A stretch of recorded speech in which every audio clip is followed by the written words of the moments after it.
My name is Dr. Tharun. I'm from here. I'm from Bukit Mertajam. So I have a farm over here. It's about 5 acres. So bit of background about me. I'm actually a medical doctor. I resigned from my job close to 5 years now. Close to 5 years. So why did I jump from medicine to farming? Sounds a bit crazy, right? The problem which I saw, especially when I was in the hospital, was we have a scenario whereby a lot of the patients that I saw, they had basically non-communicable diseases. For example, hypertension, diabetes, whatnot.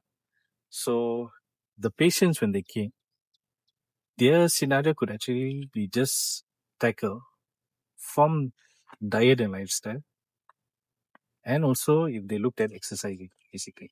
But most of the patients who I saw in the hospital, they are not interested in that aspect of it. They're just interested in a quick cure, basically medicine. I was quite surprised and taken aback. So what I did was I started diving deeper, trying to understand that in more detail. What I discovered was there's a lack of interest in understanding fresh produce.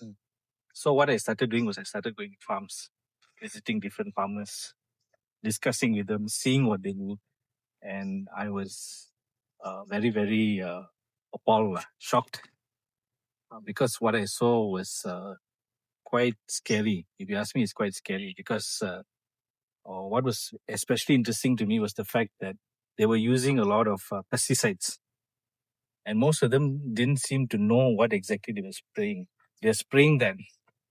Now, why do they spray it? They spray it because they want to ensure that the insects are not there, so the plant can grow. When the plant grows, there's more fruiting, they can sell their produce. Now, they were not clear of the chemicals that they were actually using. They just know the brand names. So when that scenario happened, it got scary for me because I realized that they don't know what chemicals they're using. Now, for me as a medical doctor, the chemicals, very fast I could catch on to it. I in fact asked these farmers. I remember very clearly, out of 10 farms I went, 9 farms, when I asked them the same question, will you give these vegetables to your family? And they said no. So that was shocking for me. I mean, think about it, you you have your plants growing over there, and you're not willing to give it to your own family, but you're selling it. So that's very strange, isn't it? So instead of just settling the whole disease part of it, why not cure it once and for all? So that was the thought process, which I had. So that was why I started diving into the idea of sustainable farming. My first year, I'll be honest, there was some pesticide use and all of that.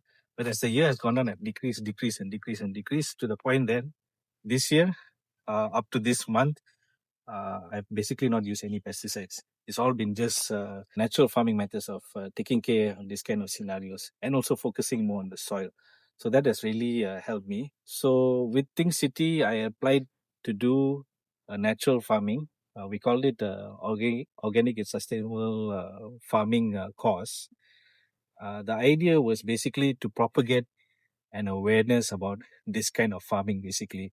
And our target group basically was everyone, regardless of whether it's a person who's just out of university, or whether it's a housewife, someone who stays in a residential area, who does gardening part time, or who is a farmer who just about to start farming, or is a planter. Everyone, just bring an awareness that there's this method out there. The grant has helped tremendously because we were looking for funds, and especially the whole organizational aspect of it. Facilities was there, structure was there. Thankfully, the grant was there. So because the grant was there, we were able to look into expanding the idea, and also it helped us with advertising too. Yeah. What I would say basically is we need to really increase the understanding and awareness about sustainable, natural, and organic farming. What I would like to stress is there are various methods. I can't say that only whatever I taught during the course, that's it. There are various. So I'll divide it into this.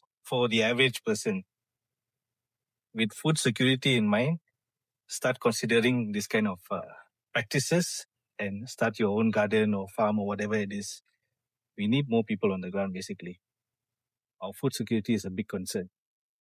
For the farmers, change your direction, focus more and more. In fact, there's a momentum which is slowly growing, and I'm seeing that more and more farmers are actually taking up sustainable ways because they discover that it's a lot cheaper.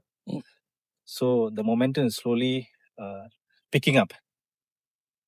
But the problem is there's not enough support. So why there's not enough support is because there's not enough awareness. So we need to build on that aspect of it, awareness. Yeah, that's it.